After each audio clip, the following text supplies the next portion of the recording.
Venus and star blessings. Hope you're all doing really well. So this is going to be perhaps a shorter presentation on the full moon because I'm just feeling a little bit under the weather, hence not doing a video where you can see me. The last few days have been pretty shattering with the news of Sinead O'Connor. A lot of you know who she is. This is her birth chart. I'm not going to go into her birth chart today because this is a reading of the full moon, but I have made a few posts just about the corresponding astrological transits and things that were occurring the day that she transcended. There was a lot of things going on. Anyway, the last few days I've just really been listening to her music, and it's been a very emotional time, and I know a lot of people are feeling it in their own way. I don't know, for me, grief is I have a very deep and complex relationship to the experience of grief, which started when my dad transcended 6 years ago. And even though it was 6 years ago, it still, to me, feels like it's today. It's just a very deep, complex relationship I have to grief. So when somebody transcends, especially someone that I've had a connection with in some kind of way, even if it's somebody I don't know, such as Sinead O'Connor. I don't know her personally, but I felt such a strong resonance, with her music and so forth. So anyway, when somebody transcends, and there's been so many people of late, it just activates and stirs up all that grief that I've got inside me about my own dad. So it's been, it's just been a bit rough the last few days, which is probably why I'm feeling under the weather. So just very intense emotions. And the other thing is, the new moon that was 2 weeks ago was in Cancer, right? And it was opposite Pluto. And I called that presentation, I named it the initiation is to integrate deep inner security, and I couldn't have been more correct about that, and I spoke about Pluto being opposite the new moon in Cancer because it does speak to integrating deep inner security. The external manifestation of that would have spoken to the threat of people's security, right?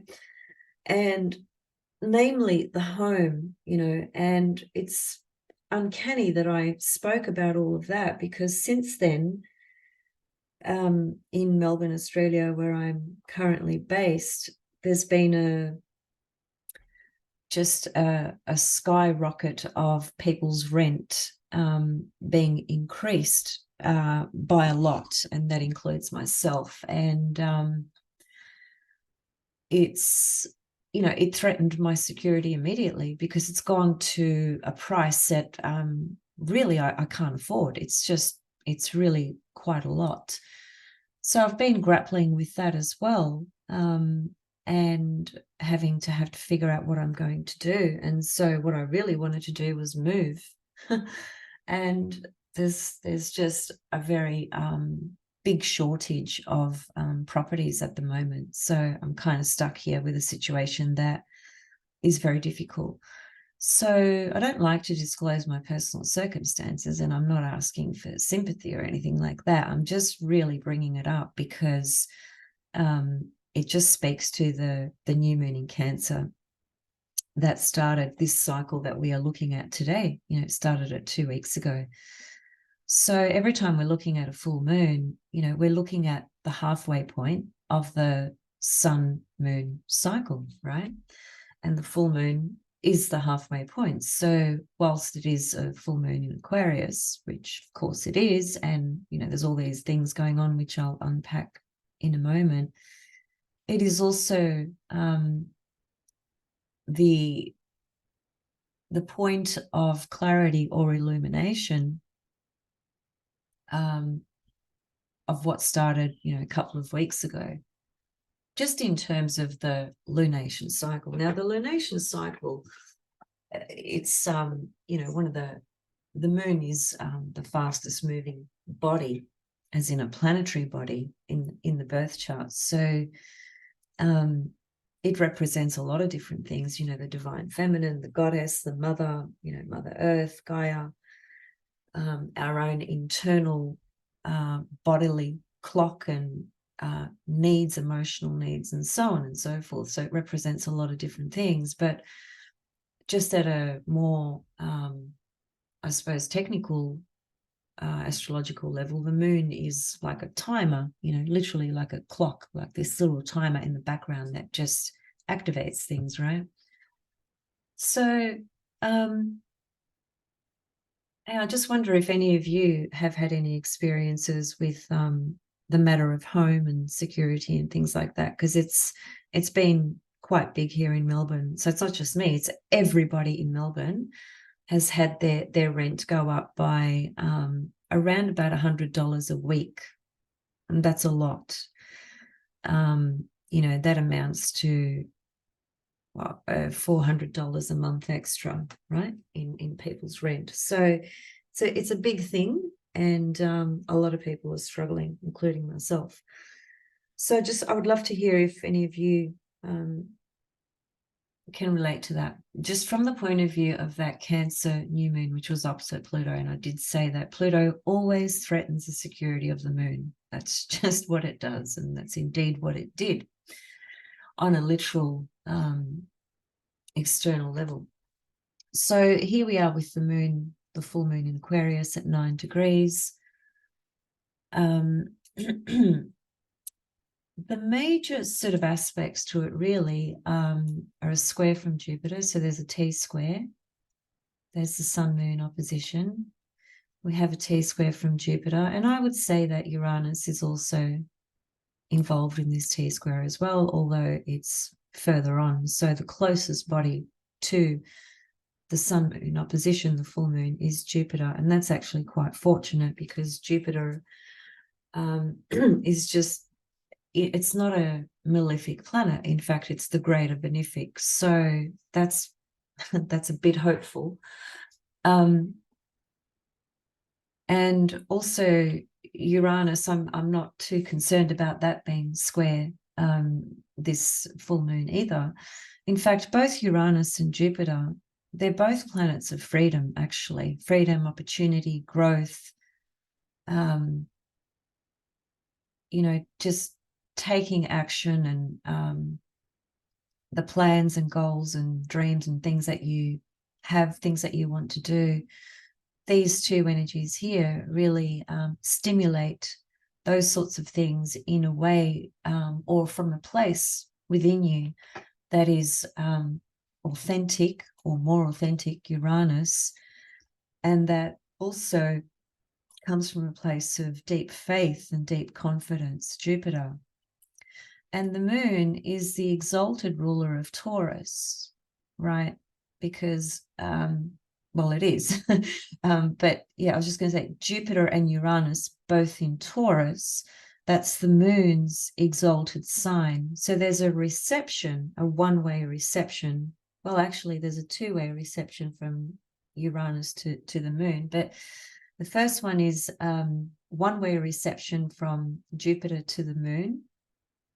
And the second one is Uranus and the moon are in a mutual reception, because Uranus, being in Taurus, is the moon's exalted sign, and the moon in Aquarius is the sign that Uranus rules. Although in modern astrology, if you want to use that language, Uranus is the secondary ruler to Aquarius. The primary ruler, depending on which level of astrology you work with, is said to be Saturn, right? So the ruler of the moon, which is Uranus, it is also Saturn, of course, as well. There's a mutual reception going on. And if you guys have listened to my videos, you would have heard me say that when there is a reception, whether it's a one-way reception or a mutual reception, obviously mutual reception will be stronger, because mutual meaning that both planets are receiving and giving to each other. And one-way reception is one way. It's just literal. How it sounds is how it is. But receptions generally support and help and assist and just, inject a dose of benefic sort of energy into the nature of the planets involved. So in other words, Uranus and Jupiter, although they're in a square aspect to this full moon, they're actually helping this full moon. And they're also helping the sun as well, because even though we're focused on the full moon is a sun-moon opposition. So the sun is us standing in our heart center, being true to what's in our heart. And this is all leading up to the Lion's Gate on the 8th of August. And then on the 13th of August, we will have the Sun-Venus conjunction in Leo, which is the Leo morning star. So, from now until really just the whole month of August, but certainly from now till, the middle of August, we've got this increasingly intensifying, magnifying energy to the portal of the heart. We could say the heart of the universe, the heart of the earth, and our own heart. And Uranus is always about being true and authentic to yourself, not being scared to be who you are outside of the consensus reality Saturn, doing things differently, even though it won't be accepted here in Saturn's domain. Having the courage, Sun in Leo, to be true to yourself and to what's in your heart. The moon in Aquarius is actually my own moon and very close too, because my moon is 12 degrees of Aquarius. So this new moon, full moon, lands exactly on my moon. So it's a very important full moon for me, and for anybody else for that matter who has a moon in Aquarius. And I guess when you have a moon in Aquarius, when the full moon comes around in Aquarius, it's just really a portal, of resonance and vibration that you really resonate with, right? That is really at one with you anyway. But generally speaking, the moon in Aquarius is a peculiar place, because the moon, being the ruler of Cancer, of course, is typically a body, that represents the feminine, that inner domain of our experience, our inner security, our inner feminine, our emotional body, and so forth. So it's a very subjective, lunar, moist, dark, feminine field, if you like, right?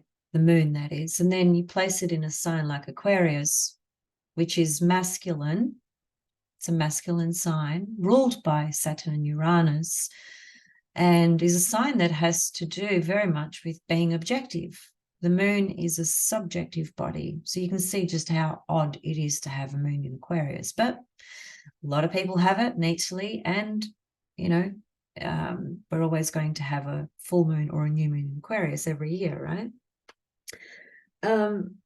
So I guess, how is the full moon helping us at this point on the 2nd of August 2023 relative to the new moon that started 2 weeks ago, which is this lunation cycle we're looking at here? We started it at a very volatile, sensitive, subjective type of energy, new moon in Cancer, and opposite Pluto, which caused a severe shake-up and insecurity into people's lives, like I said.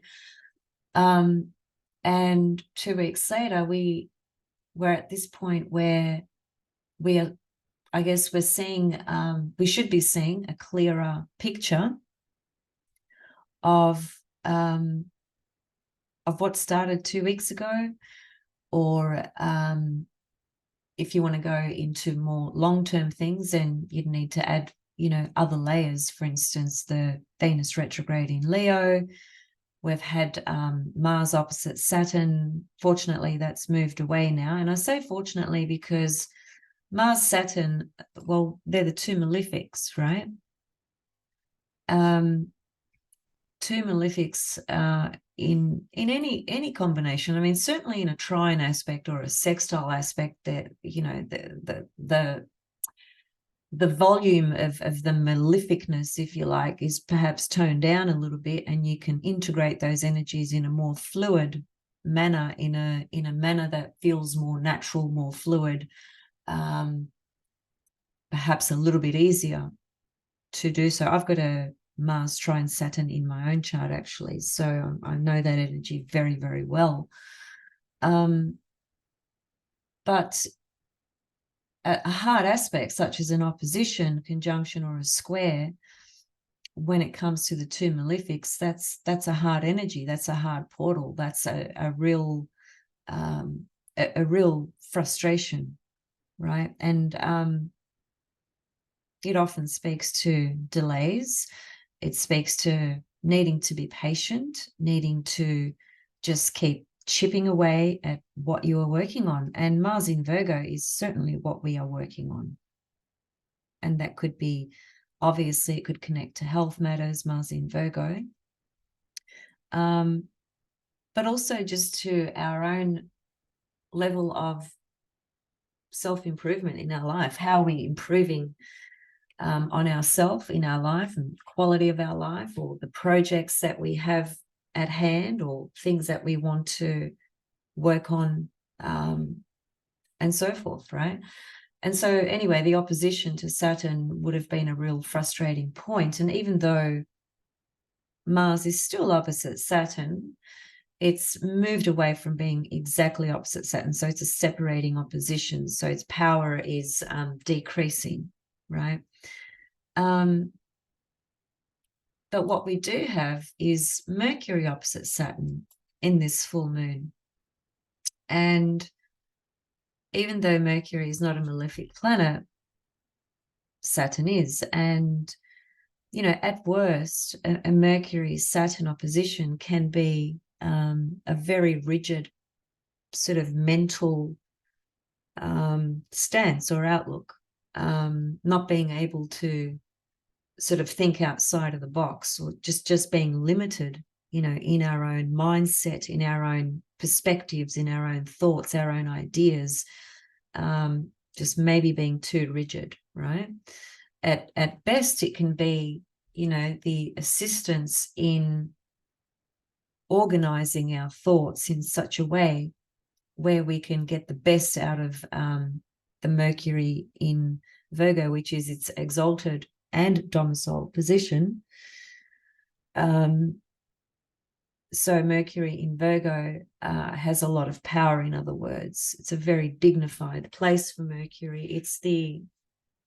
It's more connected to the nocturnal energy of Mercury, because Virgo is a feminine, yin, nocturnal sign, and Mercury is also an evening star at the moment as well. So this Mercury in Virgo holds a very deep feminine vibration to it.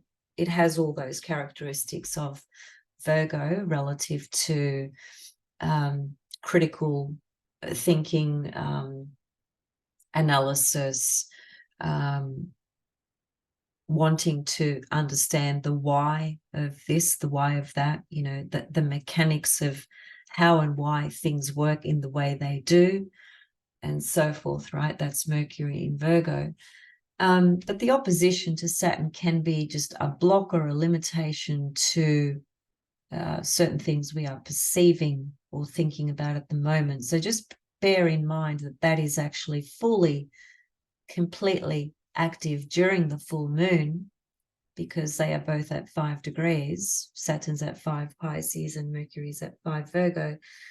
But, you know, the following day, Mercury will be at probably about 6 degrees, right? So it's going to move pretty quickly, although Mercury is going to go retrograde in Virgo on the 24th of August.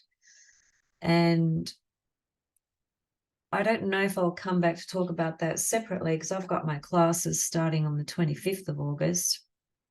So I'm just working on those at the moment.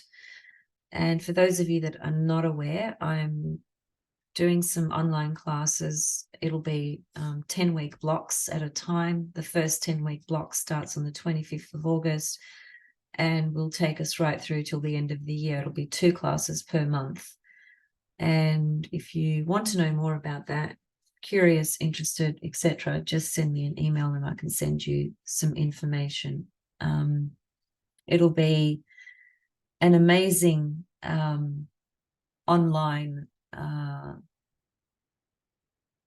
engagement and sharing and learning level of astrology from a lot of different levels, because as I have mentioned before, and as some of you are aware, I tend to explore things psychologically from an evolutionary perspective, Hellenistic, traditional, Babylonian, number of different levels. So whatever class I do will always incorporate in some way, in some kind of way, it will have teachings from those different levels of astrology. So I'm really excited about it. And I think if you join, I'm pretty confident that you will really love it and really get a lot out of it. And I'm not just saying it so that you can come and join. There's tons of people offering classes and courses and so forth. And, you know, people choose whatever they choose, and people vibrate with certain people and so forth. And I know what I have to offer. I know myself, and I also trust the universe and source. So I'm doing my part, and that, I guess this can be said for all of us, you know, when we are living our life, this idea that we having faith and having trust in spirit and in divine source creation to all things and so forth is one thing, and a very important thing. But having that and not actually being constructive and proactive and disciplined and committed, and doing your part of your dharma, your work, is unrealistic to just sort of sit back and say, well, you know, God's going to provide me with everything that I need, and that's it. I just need to sit back and wait. You know, some people do have that view, and I think it's I think it's a perspective that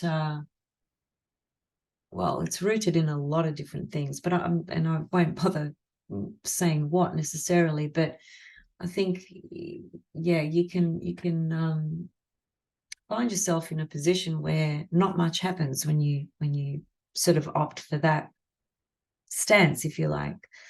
So I'm just doing what I need to do. For instance, for my classes, for example, I'm doing all the preparation for it. I'm doing all the writing. I'm putting it all together, etc. Doing what I can, and that's my part, right? The other side of it is the sense of trust and faith in the universe, that all aligns exactly as it needs to, right?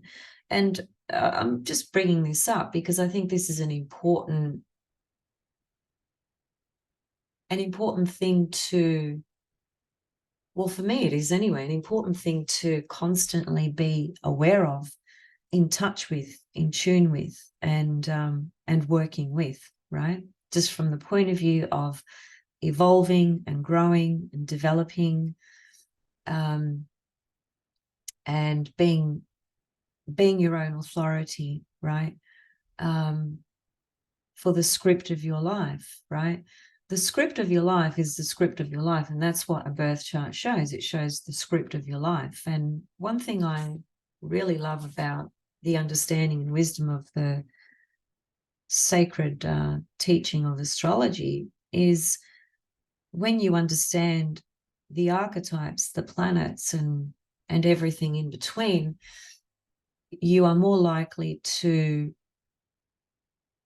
integrate and be in alignment with the script, as opposed to resisting it, which is what many of us do. We just resist what's in the script, and that's when I think we can feel things not going our way, or being frustrated, or feeling defeated, or whatever it is. Because when you are aware of the script and consciously integrating with it, you are probably more empowered to get the best out of the script, right? Because you're not resisting it, you're lining yourself up with it, you know. I guess that's called acceptance, isn't it? Acceptance of our fate, destiny, karma, dharma, what the soul intended before it came into the body.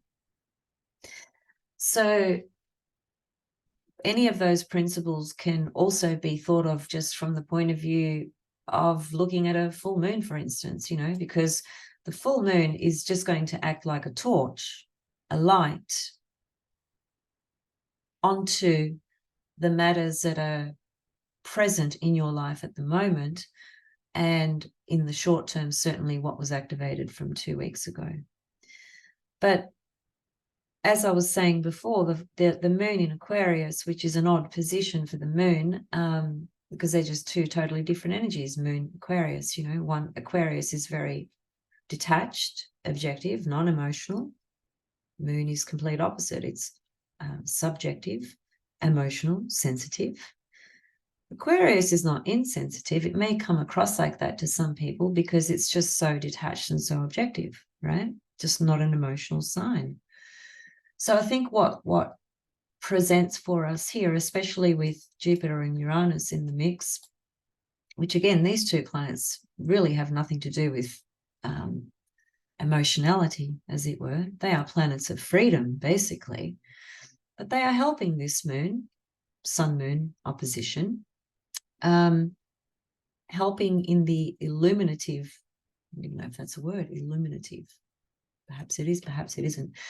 Helping in the, I'll use illumination process of the moon in Aquarius. Whatever difficult things may have been triggered through the new moon cycle, which they have been for a lot of people, I guess the moon in Aquarius can help us just take a stand back, right? Just become more sort of detached to maybe a challenging process, a difficult scenario or storyline or incident, whatever it is, right, that has shown up for you. And indeed, that's what I've had to do. I've had to take a very bigger picture, objective type view, because if I didn't take that position, the sense of feeling upset and pissed off, and just how unjustified the prices that they are asking is, and all of that, if I allow myself to get caught up in that, well, it's not going to be beneficial to me. So the moon in Aquarius is what I'm getting at. It really helps us to take more of an objective stance in whatever difficult or, you know, emotionally difficult situation that may be occurring at the moment, right? So that's the gift of the moon in Aquarius. And like I said, you know, moon, Jupiter, they are you know, I really like how Jupiter's sort of getting closer to Uranus as well. Those two planets together are really a very, very powerful energy for basically sudden breakthroughs and sudden opportunities appearing, right? So that's a really amazing energy, Jupiter Uranus. And here they are squaring the full moon, you know, which might say that something difficult started a couple of weeks ago, perhaps, and the rest of this cycle is taking in this Jupiter-Uranus energy with it, which might mean that there might just be a sudden sort of release of the tension and pressure of perhaps what was activated a couple of weeks ago. And it might not be as bad as we perhaps thought initially, because Jupiter and Uranus will help, and they are in reception to this full moon as well. And reception is like a helping hand, you know, it's giving you the upper leg, so to speak, right? So even if it looks a bit doomy gloomy, just have faith, Jupiter, right? And trust Jupiter that we will be supported in this process, regardless of what the other side, the external side, is presenting, right? With its diabolical, ludicrous, insane propositions from a financial perspective and so forth. We will be supported. Spirit is supporting us all the time. We just must not lose sight of that. I've got a friend on Facebook who's been on my friends list, I don't know, over a decade. Nice guy, never met him, lives in England. And this morning he posted, I really don't have a lot of confidence and faith in what's happening with the world. I really don't like what's becoming and what we are seeing. And he asked if anybody else felt like that, you know. And I think probably most of the population feels like that.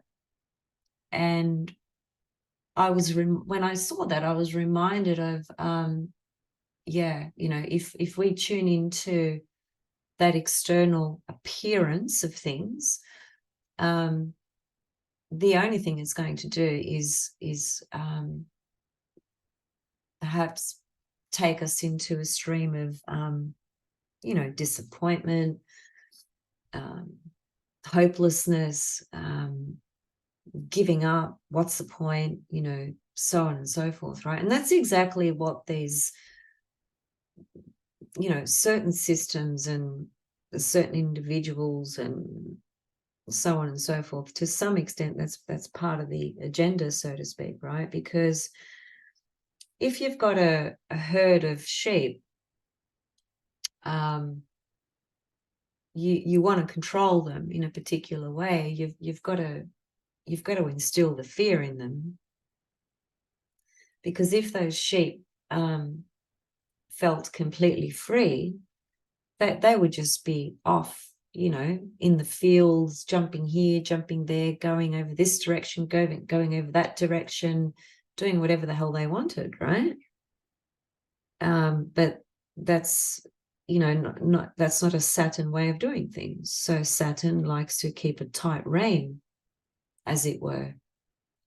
Think about the old mythology of Saturn. He swallowed all his children, ate all his children, because he was terrified of being overtaken by them. So that mythology exists in our world today, just like it did back in those days. It hasn't changed at all. That's why we see what we see in the Saturnian reality.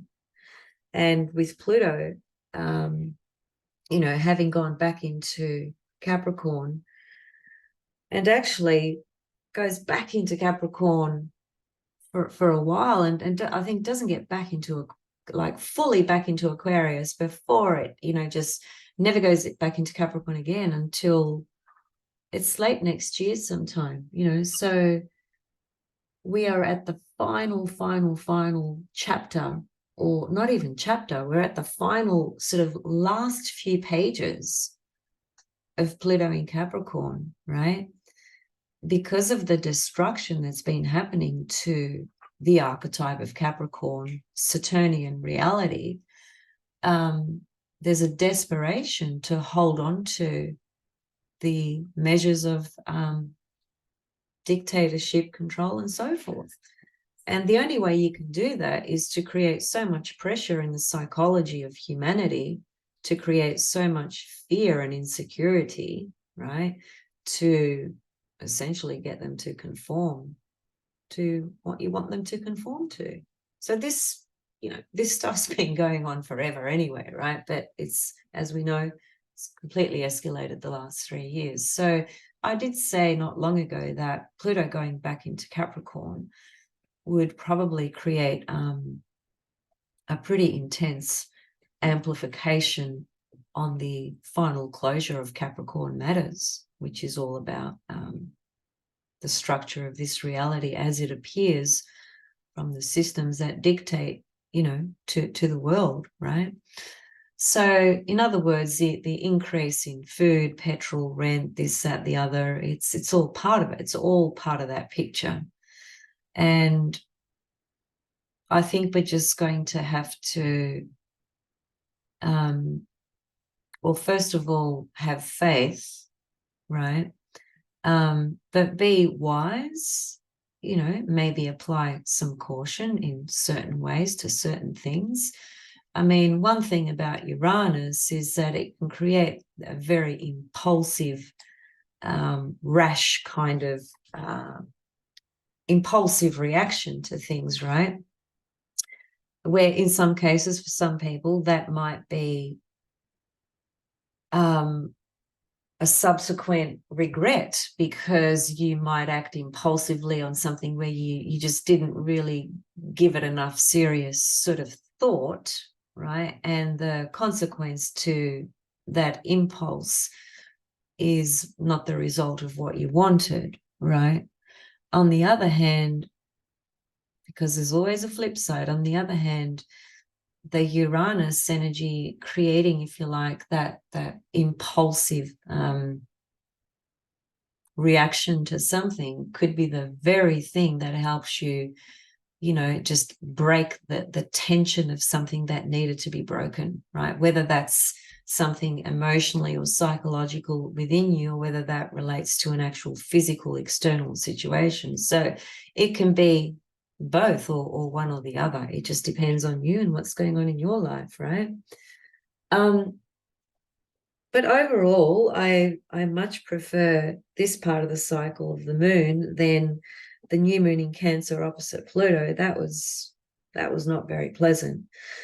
But we're halfway through it now, and it's better.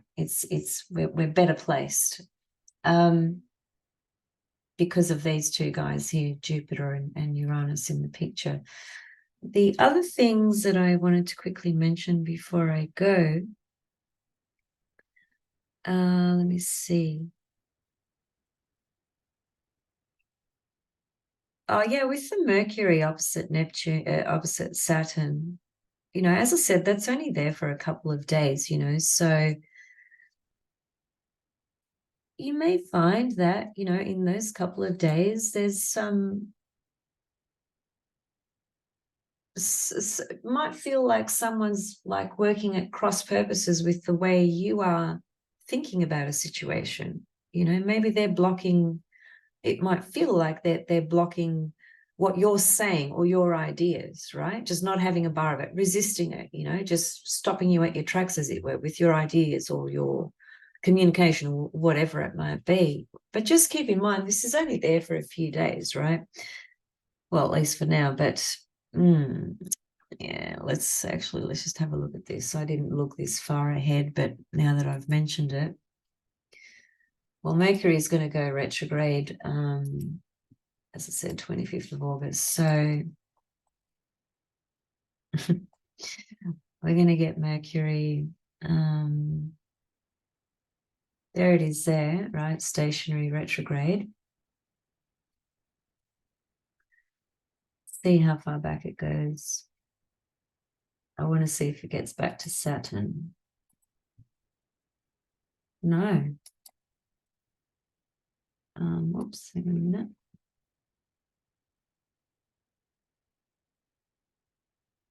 You know what? It doesn't actually, which is great. There it is there, right? So it only goes back to 8 degrees. And because Saturn's also moving retrograde, so Saturn's obviously moved back, right? It's 5 degrees today, or 5 degrees as of the full moon, let's say, because this reading's based on the full moon date.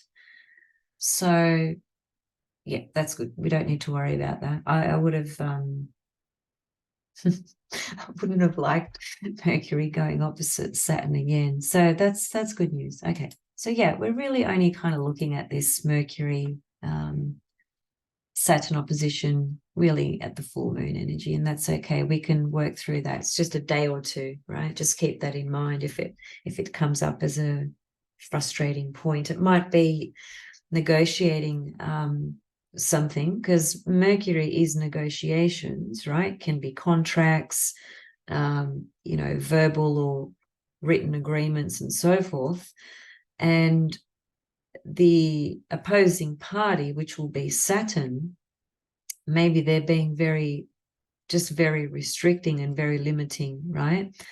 To what you are proposing back to them. They just come in with a Saturn edge, like basically, not going to give you that, not going to offer that. This is what I offer. This is what I propose. You like it, you like it. If you don't, too bad. See you later, kind of thing. It could be that, right? And if it is, then you just what else can we do? We just have to deal with it if it is. But I wouldn't be surprised if something like that does show up. On the other hand, though, it is Mercury in Virgo is a very, very powerful position. So if you are the Mercury, which you would be in terms of this opposition, you're in a pretty powerful place because you're dignified and exalted. And your opposition is in Pisces and retrograde. So they're not as strongly placed as you are. So that's promising too. Also, the other interesting thing is that the asteroid Chariklo, Chiron's wife, who's like she's so massive, like that's a massive, massive asteroid, that one. And her cycle's like really long. It's about over 60 years. So anyway, she's conjunct this full moon. And I thought that was pretty interesting.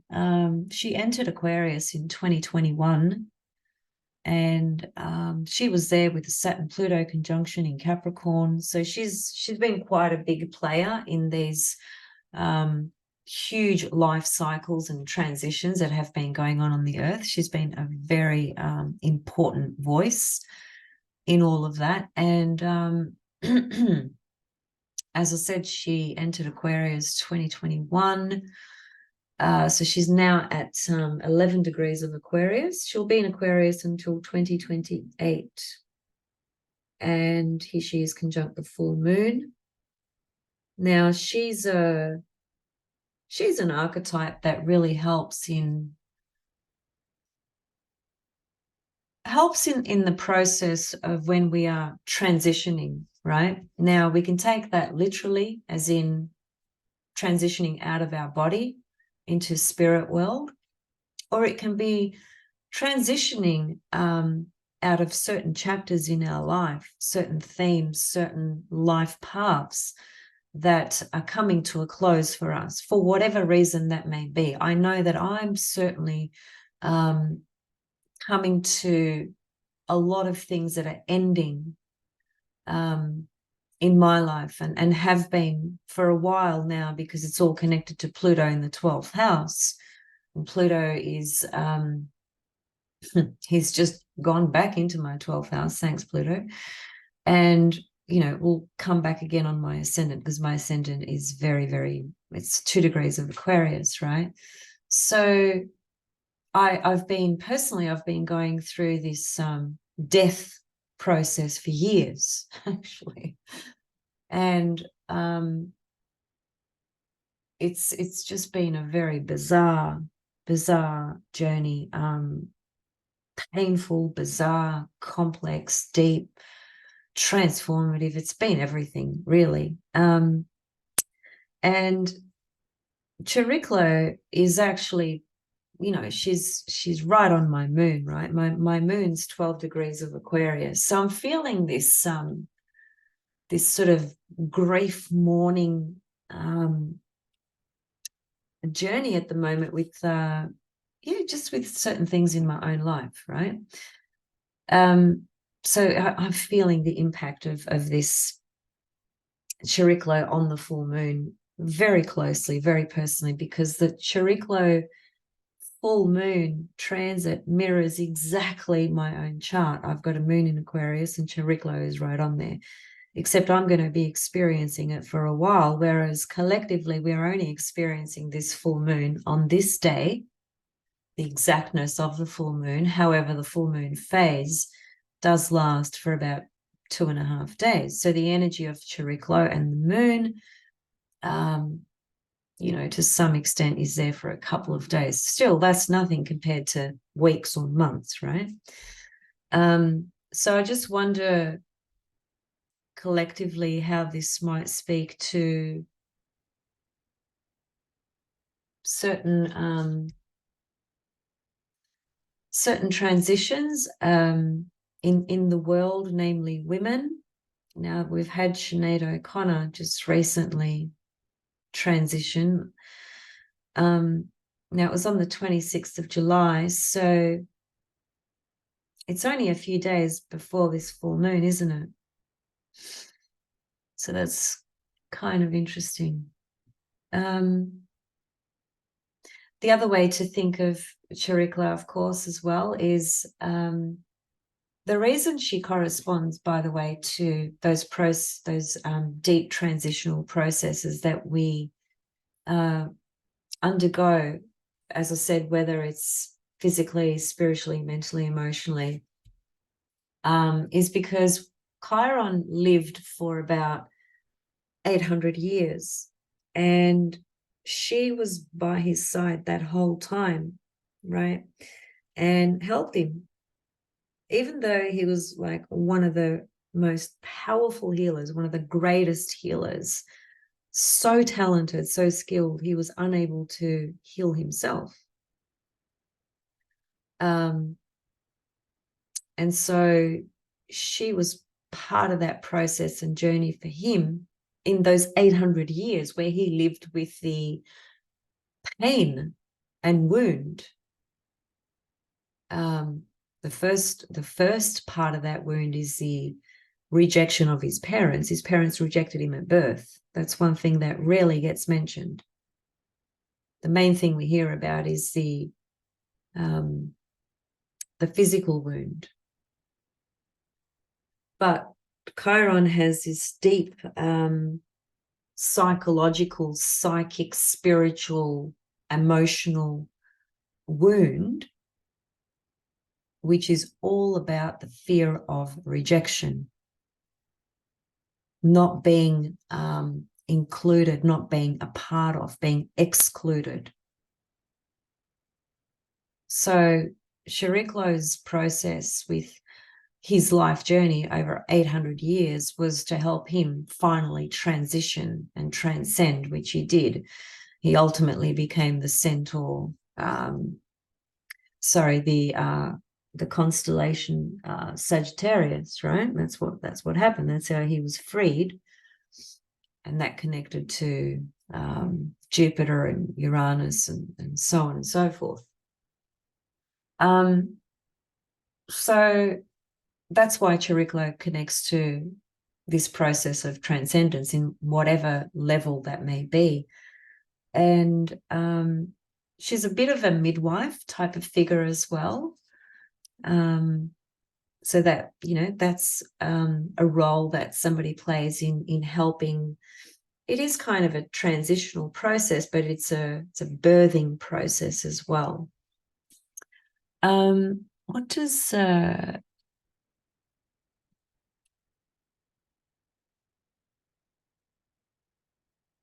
just seeing what Melanie says here briefly. Ability to witness. With Chariklo strong in the horoscope, we find people doing the often invisible work, caring for those who are in transition. Sometimes literally as in being born, giving birth, dealing with illness or dying. So that's what I was really speaking to a moment ago. She's a deeply yin energy out of which new yang energy is born. Recognition of the silent power of this profound receptivity.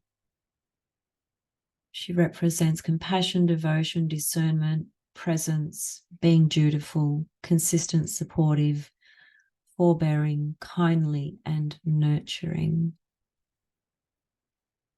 So I guess, you know, if we're talking about spirit lighting up the moon for us all, and we've got this beautiful Chariklo feminine vibration right there with another feminine body. Aquarius is a collective sign, so speaking to humanity, perhaps trying to instill in the light of our body, because the moon is the body as well.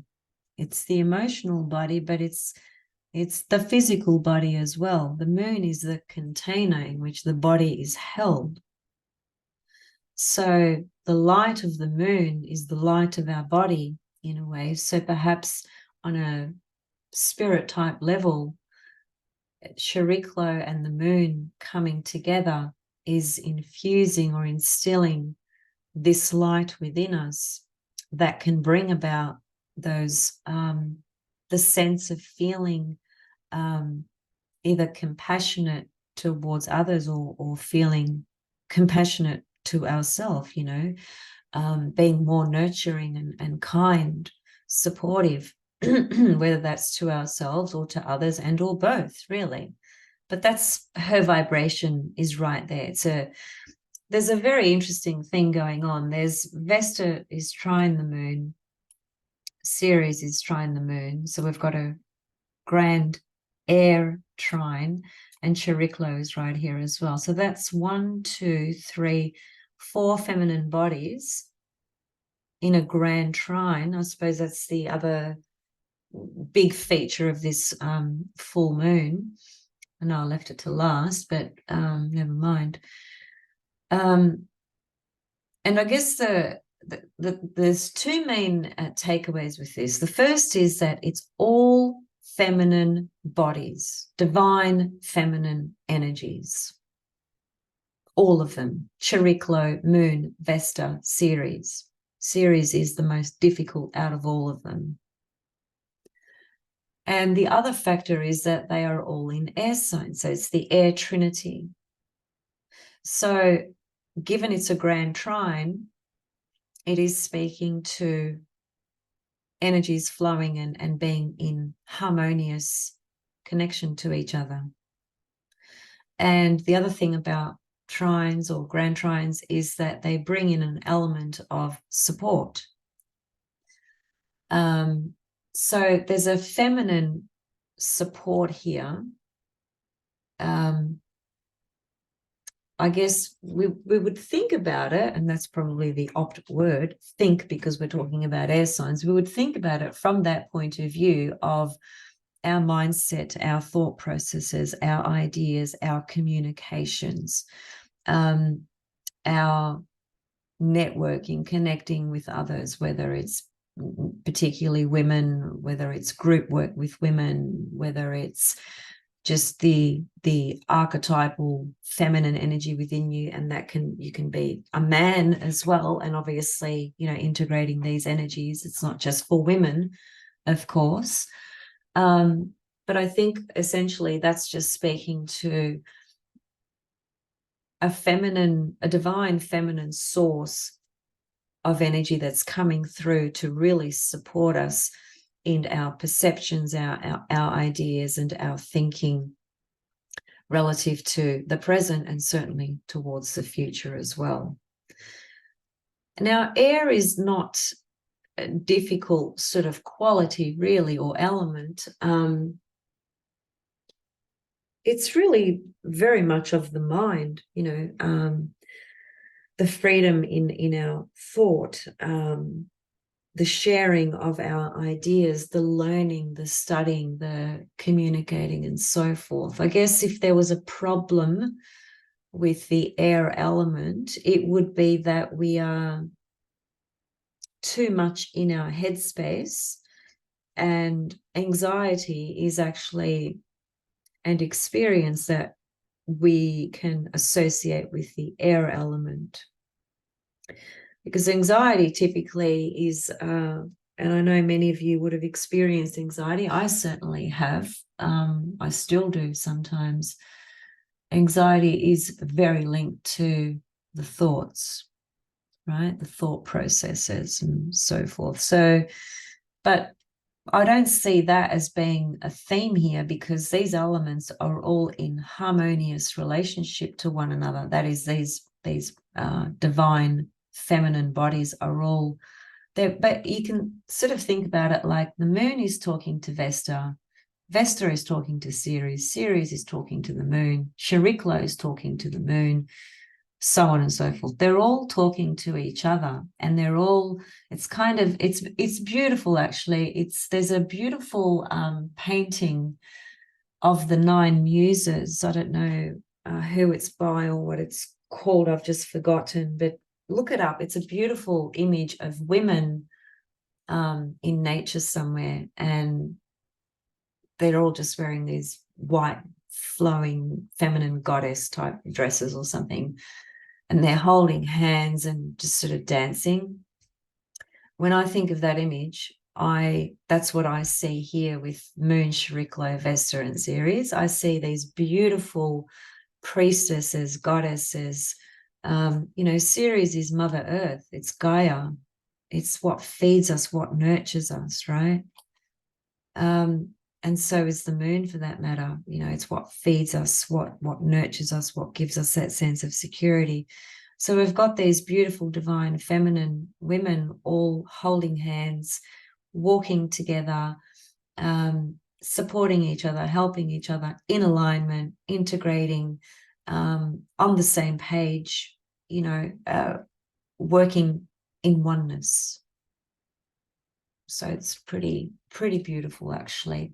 And I guess if there was, if someone was doing a woman's group ceremony, workshop type things, a lot of women do those things during full moons. You know, they have certain rituals and ceremonies and women's groups and things like that. This would be wonderful with this air trinity, with these goddesses. That would be a really powerful group in connecting together with the mind, actually. With the mind, yes, it's very interesting. Okay, I think I'm going to leave it there, because I've gone on probably much longer than I even intended. I'll see you guys soon.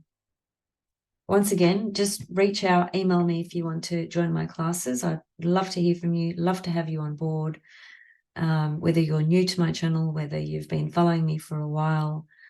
Yeah, whatever. Venus star readings, Venus retrograde readings, any type of reading we can do. There's no end, actually, to what I could offer, simply because I've been working with this sacred wisdom for a very, very long time. Okay, see you guys soon. Thanks for listening.